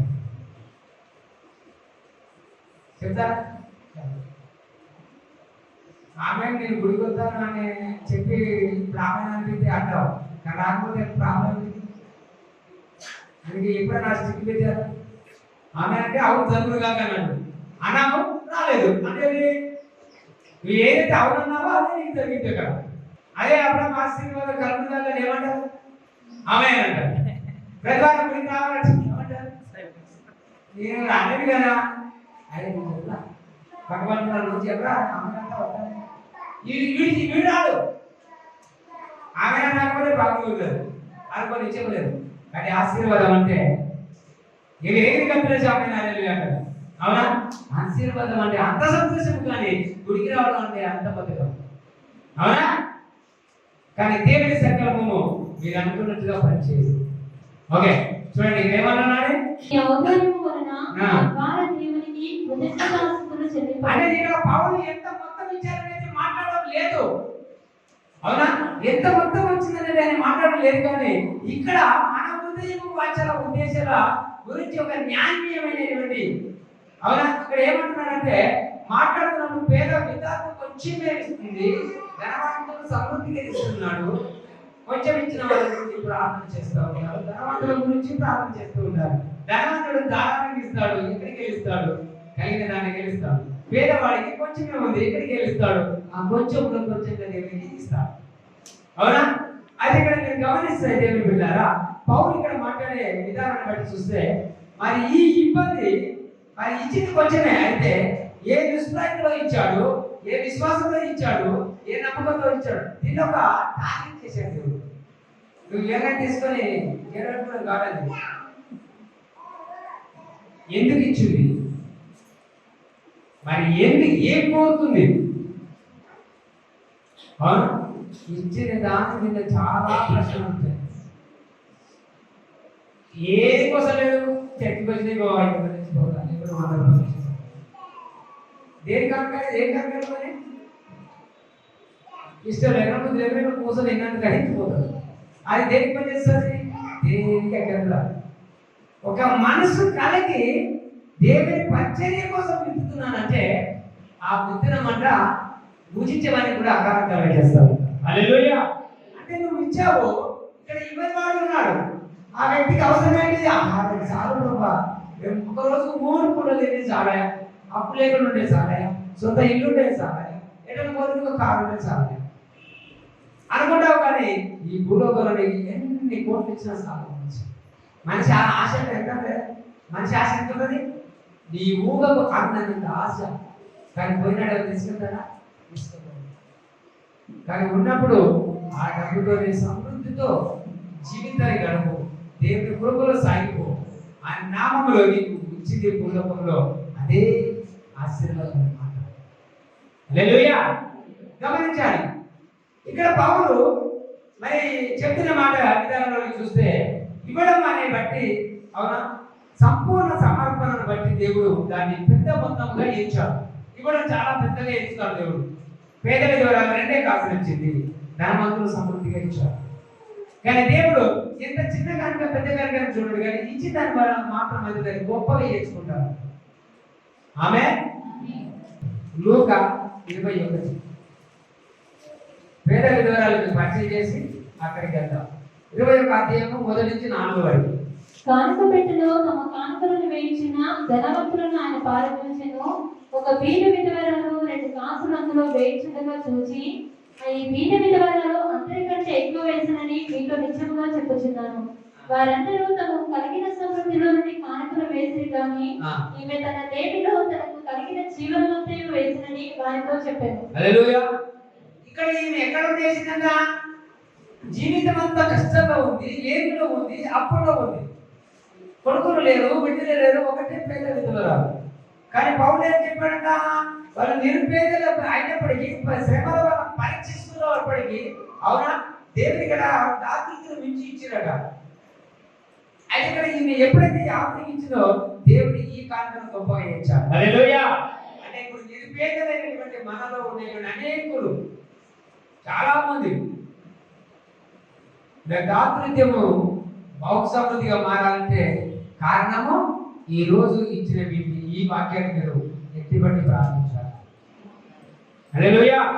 ఏమి లేదు అని నువ్వు చదివిస్తున్నావా? ఆశీర్వాదం నీ దగ్గరే ఉంది, నీ దగ్గరే ఉంది. ఎక్కడ నీ ఆశీర్వాదం ఎప్పుడు దొంగలించదు, అవునా? మరి ఇక్కడ మనం చూసినట్లయితే సామెత గ్రంథం ఉంటున్నాడు 11వ అధ్యాయం 24-25 వచ్చిన వెదజల్లి అభివృద్ధి పొందువారు కలరు, తగిన దానికన్నా తక్కువయించి లేమికి వచ్చేవారు కలరు. హల్లెలూయా. అప్పులోనికి కష్టంలోనికి క్రైస్తవులు ఎలా వస్తారో తెలుసా? ఇప్పుడు కొత్త పక్క సంఘానికి వచ్చామనుకోండి, దేశంలో ఒక 6 నెలలు దాకా దేవుడు ఆశీర్వదించాడు అనుకోండి, మళ్ళీ అయిపోతుంది. అంటే దేవుడు ఇక్కడ ఏమంటాడు ఈ వాక్యంలో అంటే, వెదజల్లి అభివృద్ధి పొందేవారు కలరు, తగ్గిన దానికన్నా తక్కువ ఇచ్చి లేనికి వచ్చేవారు కలరు. అంటే దేవుడికి ఇవ్వవలసినంత ఇవ్వలేకుంటే కూడా అప్పుడు వాళ్ళకి వెళ్ళిపోతారట. పేదరికంలోకి వెళ్ళిపోతారు కదా, పిల్లల వివాహం చేయలేకపోతారట, పిల్లలకు సరైన తిండి పెట్టలేకపోతారట, తాను ఉండడానికి కూడా శక్తి వస్తుందని ఉంటారట. ఇచ్చేదాని కదా తక్కువ ఇస్తే లేనికి వస్తారట. ఔదార్యము గలవారు పుష్టి నొందుదురు, నీళ్లు పోయేవారికి నీళ్లు పోయేవాడు. ఇక్కడ పౌలు ఏమన్నాడు? వారు దాతృత్వం నుంచి ఇచ్చేటువంటి ఆ ఔదార్యం బట్టి మా ద్వారా దేవునికి కృతజ్ఞతాస్తుతులు ఎక్కువ చెల్లించబడ్డాయి కాబట్టి వీళ్ళు నీళ్లు పోయే వారికి నీళ్లు పోయేవాడు. హల్లెలూయా. ఎంతమందికి అర్థమవుతుంది ఈరోజు ఈ వాక్యం? అర్థం కాదు జీవితంలో ముందుకు వెళ్ళలేదు. చూడండి సామెత 19:17. బీదలను కనికరించువాడు, యెహోవాకు అర్పించువాడు, వారి ఉపకారములకు ఆయన ప్రత్యుపకారం చేయును. ఆమేన్. బీదలను కనికరించాలి. బీదలను కనికరించేవాడంట యెహోవాకు అర్పించువాడంట. ఆయన ఒక ఉపకారం చేశాడు బీదలను కనికరించాడు. దేవుడు ఏం చేశాడు? దానికి ప్రత్యుపకారం చేస్తాడు. హల్లెలూయా. అవునా? ఇక్కడ ఇంకొక మాట మత్తయి 10వ అధ్యాయంలో ఇంకొక మాట చెప్పాడు. 41-42 10వ అధ్యాయం. ప్రవక్త అని ప్రవక్తను చేర్చుకున్నవాడు ప్రవక్త ఫలము పొందును, నీతిమంతుడని నీతిమంతుని చేర్చుకున్నవాడు నీతిమంతుని ఫలము పొందును. మరియు శిష్యుడని ఎవడు ఆ చిన్నవాడిలో ఒకరికి గిన్నెడు చన్నీళ్లు మాత్రము తాగనిచ్చునో వాడు తన ఫలము పోగొట్టుకున్నాడని నిశ్చయముగా మీతో చెప్పుచున్నాను. హల్లెలూయా. ప్రవక్త అని ప్రవక్తలను ఇంట్లో చేర్చుకుంటే ప్రవక్త ఫలము పొందుతావు, నీతిమంతులని చేర్చుకుంటే నీతిమంతుల ఫలము పొందుకుంటావు. అయితే ఈయన యేసయ్య శిష్యులు, యేసయ్య దాసులు, సేవకులని సేవకుడిని నీళ్లు చేర్చుకొని చల్లటి గిన్నెడు నీళ్లు, అవునా, ప్రాణం పెట్టుకున్నప్పుడు ఏం చేస్తావు? మొదట నీళ్ళు ఇస్తావు. ఈ గిన్నెడు చల్లటి నీళ్లు ఎవరైతే తాకమని ఇస్తాడో అతని ఫలం మాత్రం పోగొట్టుకోడు. హల్లెలూయా. ఇప్పుడు మీరు ఎక్కడైనా పోతే మీకు మొదట కావాల్సింది ఏంటి? నీళ్లు. ఆ నీళ్ళు దగ్గర తృప్తి పడతారు. ఆ నీళ్లు ఇచ్చి తృప్తి పరుస్తున్నారు కాబట్టి వాకెట్టట తన ఫలాన్ని పోగొట్టుకోవడం. హల్లెలూయా. చూడండి ఇక్కడ ఏమంటున్నాడంటే, ఎప్పుడైతే ఈ ఫలం పోగొట్టుకోవాలని దేవుడు చెప్పాడో లూకాలో ఒక మాట రాశాడు. లూకా 6:38 వచ్చి, క్షమించుడి అప్పుడు మీరు క్షమింపబడదురు, ఇయ్యుడి అప్పుడు మీకు ఇయ్యబడును. మరి ఇక్కడ ఒక నిమిషం, నువ్వు మంచి పనులు చేస్తున్నావు, ప్రవచనం చేసుకుంటున్నావు, నీతిమంతులు చేసుకుంటున్నావు, శిష్యులకు మంచిగా భోజనాలు పెడుతున్నావు, ప్రార్థనలు ప్రేమగా చూస్తున్నావు. కానీ ఇక్కడ మొదట ఏమి మీ దగ్గర? చూడండి ప్రియా, క్షమించండి, క్షమించబడతావు. అందరూ చేర్చుకుంటున్నావు కానీ ఇతరులు క్షమించలేకపోతున్నావు. అయితే ఇక్కడ ప్రభు ఏమంటున్నాడు? క్షమించండి, క్షమించబడుతురు, ఇయ్యండి, ఇయ్యబడును. అది ఆయన నుంచి కుదిరించి ఎలాగంట దిగజారకుండా, అంటే నువ్వు ఇచ్చిన ఆఫర్ దేని కోసం, దేవుని వచ్చే కోసం ఎప్పుడైతే ఇస్తున్నావో అది జారిపోకుండా దాన్ని ఆ నుంచి కుదిరించి దిగజారిపోకుండా నీ కాంకర దేవుడు దాన్ని స్ట్రాంగ్ గా నిలబెట్టి దాన్ని గొప్పగా ఎంచి దాన్ని ఎలా చేస్తున్నాడా, ఏ కొలతతో మీరు కొలిచారో అదే కొలతతో మీరు మరలా కొలబడుతుందంట. హల్లెలూయా. చూశారా? అంటే దేవుడు మొత్తం ఎంత మొత్తంలో ఇచ్చామని కాదు కానీ దాన్ని గొప్పగా ఎంచుకుంటాడు ఇచ్చిన కాంకర. అదే ప్రియ దేవుని బిడ్డలారా, ఈ రోజున ప్రభు ఇంకొక మాట మనకు చెప్పింది. సామెతల గ్రంథము 22వ అధ్యాయము 8-9 వచనం చూస్తే ఇక్కడ ఒక మాట రాయబడి ఉంది. దౌష్ట్యమును విత్తువాడు కీడును కోయును, వాని క్రోధమును దండము కాలిపోవును. చూడండి ఏమన్నాడా, దౌష్ట్యమును విత్తువాడు కీడునే కోసుకుంటాడంట. ఎందుకంటే ఏ ఆలోచన ఏ ఆశ లేకుండా విత్తుతూ ఉంటావు. లేకుండా నేను ఇంకొకరిని గెలవాలా ఓడవచ్చాలా అని అనుకుంటాడు. అయితే ఎలా కోరికలు చెడ్డ కోరిక. దౌష్ట్యమును బట్టి విత్తువాడు ఏ కోరుతాడు, ఈ మనిషి కీడును కోస్తాడంట. వాని క్రోధమును దండము కాలిపోవును. అతని క్రోధం దండం కాలిపోతుంది. ఎవరి వాడిని అణించాలని నువ్వు అనుకుంటావో అణించలేక నీ వ్యక్తి రావాలి. చూడండి 9. దయాదృష్టి గలవాడు తన ఆహారంలో కొంత దరిద్రుడికి ఇచ్చును, అట్టి వాడు దీవెన పొందును. ఆమేన్ ఆమేన్. దయాదృష్టి గలవాడు. ఒక వ్యక్తి ఉపవాసం పస్తులో ఉండడం చూడించి ఓర్చుకోలేడు. తన మనసు ఒప్పుకోదు. ఏదో సాయం చేయాలని ఆశ వేదన పడుతుంటాడు కానీ లేదు.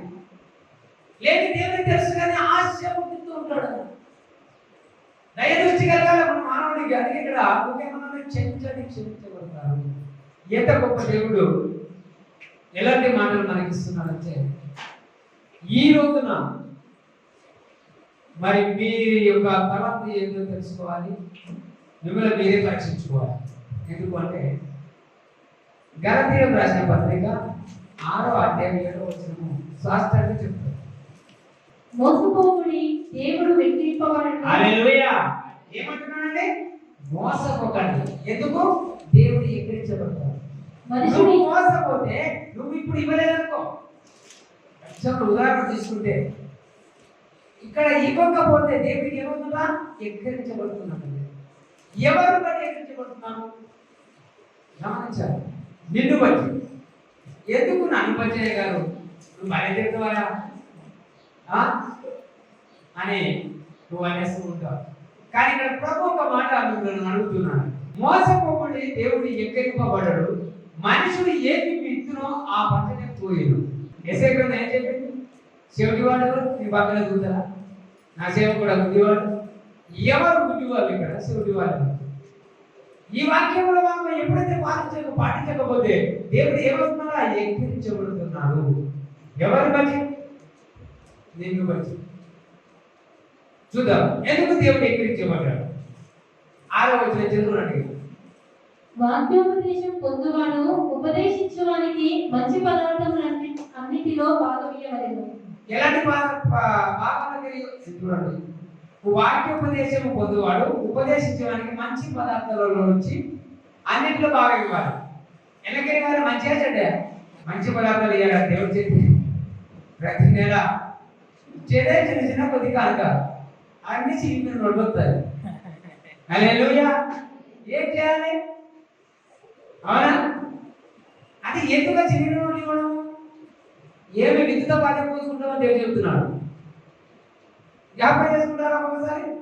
నువ్వు ఏమి విత్తావో మళ్ళీ నువ్వు లెక్క పెట్టుకొని ఏరుకున్నప్పుడే చిరిగినే వస్తుంటాయి. కారణం ఏంటి? కష్టాల్లో, దుఃఖాల్లో, వేదనలో, బాధల్లో అదే చిరిగితాం. దేవుడు ఎలాగైనా మంచి పదార్థాలు అన్నింటిలో బాగా ఇవ్వాలి. ఎప్పుడన్నా ఇప్పుడు మీరు అందరూ వాక్యం వింటున్నారు, ఇప్పుడే ఇవ్వాలి. వాక్యం చెప్పింది వాక్యోపదేశం వాడు చెప్తున్న వాక్యం పొందుకుంటున్నారా? ఇష్టపెడుతున్నారా? హలో, పొందుకుంటున్నారా? పొందుకున్నప్పుడు ఏం చేయాలి? దేవుడు చెప్పిన మాట మంచి పదార్థాలు బాగా ఇవ్వాలి. Every day, every Sunday. అయ్యా నిలబడి దశభాగం ఇస్తారు కదా, దశభాగాలు ఇస్తారు. ఎలా ఇస్తారు అని ఇవ్వడం తెచ్చుకోవాలి ఇంకెక్కువ. ఎందుకంటే ఇక్కడ పౌలు అన్నాడు, మీ విస్తారమైన లెక్కకు మీ మనం విస్తరించబడాలని కానీ ఇప్పుడు మనకి ఏం చెప్పండి ఇక్కడ ఒక మాట మీరు గమనించాలి. 11వ వచనము కొరింథీ గ్రంథంలో 11:9 చూడండి. మరి అన్యదేవుడు ఎల్లప్పుడూ మీరు సర్వసమ్మతి గలవారై ఉత్తమమైన ప్రతి కార్యం చేయడానికి దేవుడు మీ ఎడల సమస్త విధములైన కృపను విస్తరింప చేయగలడు. హల్లెలూయా. ఎలాగని చేస్తాడు ఈ వాక్యం మన జీవితంలో? ఇక్కడ ఏమన్నాడు? వాక్యోపదేశం పొందేవాడు ఉపదేశించి వారికి మంచి పదార్థంలో అన్నింటిలో భాగం ఇవ్వాలి. అందుకే మోసపోకండి, దేవుడు ఎంకరించబడతాడు. మనుషుడు ఏమి విత్తునో అదే పోస్తాడు. అయితే ఇక్కడ మీరు ఏంటో వాక్యం చూడండి. ఎలాగనగా తన శరీరం రెచ్చలను బట్టి విత్తువాడు తన శరీరం నుండి అవునా క్షయమనే పంట కోయరు, ఆత్మ బట్టి విత్తువాడు ఆత్మ నుండి నిత్య జీవమనే పంట కోయరు. హల్లెలూయా. శరీరం అనే పంట ఆ వ్యక్తికి రోగాలు కష్టాలు ఏర్పడుతుంటాయి. ఎప్పటికేమో కష్టాలు పోవు, బాధలు పోవు. ఎందుకు? ఎప్పుడు విత్తిన శరీరం మధ్య విత్తులు ప్రారంభిస్తారు. శరీరం అనుకున్న రీతికి దేవుడికి ఇవ్వదు. ఆత్మానుసారిస్తే ఆత్మ అనే జీవము పంట కోసుకుంటారు. హల్లెలూయా. అంటే ఏంటి? కష్టం వచ్చినా, తెగులు వచ్చినా, కర్మ వచ్చినా, వస్త్రహీనైనా ఏది అయినా ఆ వ్యక్తి అయితే నిమ్మలంగా ధైర్యంగా ఉంటాడు. ఆమేన్. ఎందుకు? ఆయన దేవునికి ఇచ్చే ఆత్మను బట్టి వ్యక్తిలో ఆత్మని పంట కోసుకున్నాడు. హల్లెలూయా. అంటే దేవుని యొక్క సంకల్పం వేరు, మన సంకల్పం వేరు. ఎందుకు అంటే ఎలాంటి సందేహానికి తావు లేకుండా దీన్ని మనం చేయాలి. అవునా? శాతానికి మనం దొరకదు, అపవాదికి మనం దొరకదు. అంటే ఏంటంటే చేయవలసిన పనులన్నీ మనం చేసేయాలి. యేసయ్య లోకానికి వచ్చాడు, శరీరంలో ఉన్నాడు. అయినప్పటికీ లోకంలో ఏమి పరిచర్యలు, శాస్త్రులు, యాజకులు ఏం చేస్తున్నారో యేసయ్యని పాటించాలా? నేరుగా చేయవలసింది రెండే పనులు చేశాడు. మొదట బాప్తిజం, రెండవది ఉపవాసం, మూడవది ప్రార్థన. హల్లెలూయా. ఇది చేసిన తర్వాత అందరిని ప్రేమించడం ప్రారంభించాడు. ఎప్పుడైతే ప్రేమించడం ప్రారంభించారో అనేక ప్రేమికులు యేసయ్యని వెంబడించారు. అవునా? ఎప్పుడైతే ప్రేమ కనిపిస్తావో నీ ఏరియాలో ఉన్న ప్రతి ఒక్కరు నీ చుట్టూ తిరుగుతారు. హల్లెలూయా. ఎందుకంటే ప్రేమ అనేది ఉన్న చోట వెలుగు ఉంటుంది, వెలుగు ఉన్న చోట చీకటి ఏమాత్రం పనిచేయదు. చూడండి, ఈ రోజున ప్రభు ఇస్తున్నాడు. అంటే దేనికి తావు లేకుండా దీన్ని జ్ఞాపకం ఉంచుకోండి అని దేవుడు మనకు చెబుతున్నాడండి. ఎందుకంటే మోసపోకండి, దేవుడు ఎక్కడించవాడు. గమనించండి. ఇతరులకు చేయాలన్నా ఇవ్వాలన్నా మనము కొంచెము మన మనసు కొందరు పేదలకు ఇవ్వాలని ఉండదు. కొంతమంది ఉంటారు, దేవుడు ఆశీర్వదించబడతారు. కొంతమందికి ఇంకా ఆశీర్వాదాలకి కొంచెం వాళ్ళకి ఇవ్వాలి. పేదవారికి ఎందుకు ఇవ్వడం అంటే మనం ఆశీర్వదించబడి ఇస్తున్నాం కానీ ఆ వ్యక్తి ఆశీర్వదించబడతాడు. హల్లెలూయా. నువ్వు ఇచ్చిన సొమ్ము ఏంటంటే ఆశీర్వదించబడిన సొమ్ము. ఇతరులకు ఇవ్వడం ద్వారా ఏం జరుగుతుంది? వాళ్ళు ఆశీర్వదించబడి ఎప్పుడైతే పొందుకుంటారో వాళ్ళకున్న సమస్తం ఆశీర్వదించబడుతుంది. ఆమేన్. హల్లెలూయా. ఎందుకు? కాబట్టి మరి దేవుడు ఆధ్యాత్మికంగా కానీ ఎన్నో రీతిలుగా మనం ఆలోచిస్తే వారు పేదలుగా ఉన్నారు, వాళ్ళు పేదలుగానే ఉండిపోతారు. ఎందుకంటే క్రైస్తవుడు ఏమి విత్తునో అదే కోసుకుంటాడు. అందుకే దేవుడు అంటాడు, మోసపోకండి, దేవుడు ఎక్కరించబడ్డాడు. హల్లెలూయా. అందుకని మనము దేని వలన ఎక్కరించేది దేవుని అవునా ఎగతాళిగా చేస్తున్నామో మనము అన్ని జీవుల్లో ఎగతాళి చేయబడుతున్నాం. అవునా? క్రైస్తవులు ఏమంటారు? పేదవాళ్ళు. అవునా? క్రైస్తవులకు పిల్లలు సంబంధాలు ఏమన్నా ఏ క్రైస్తవులు ఏమన్నా వాళ్ళు ప్రార్థిస్తారు, ఏడో మంది చెప్పారు, దేవుడు ప్రార్థిస్తారు. కానీ కారణమన్నాడు ధర్మశాస్త్ర సంఘాలలో వేదన అవన్నీ చూస్తారు కాబట్టి. అవునా? ప్రార్థన చేసినప్పుడు ఏడ్చుకుంటూ చేయొచ్చు ప్రార్థన. అది దేవునికి మనసు ఇష్టమైన కార్యం. అవును, ఏడ్చుకుంటూ దాచుకుంటూ ఏమో ఎలా చేస్తారు? చాలా ఇలాగే చేస్తూ ఉంటారు. అవునా?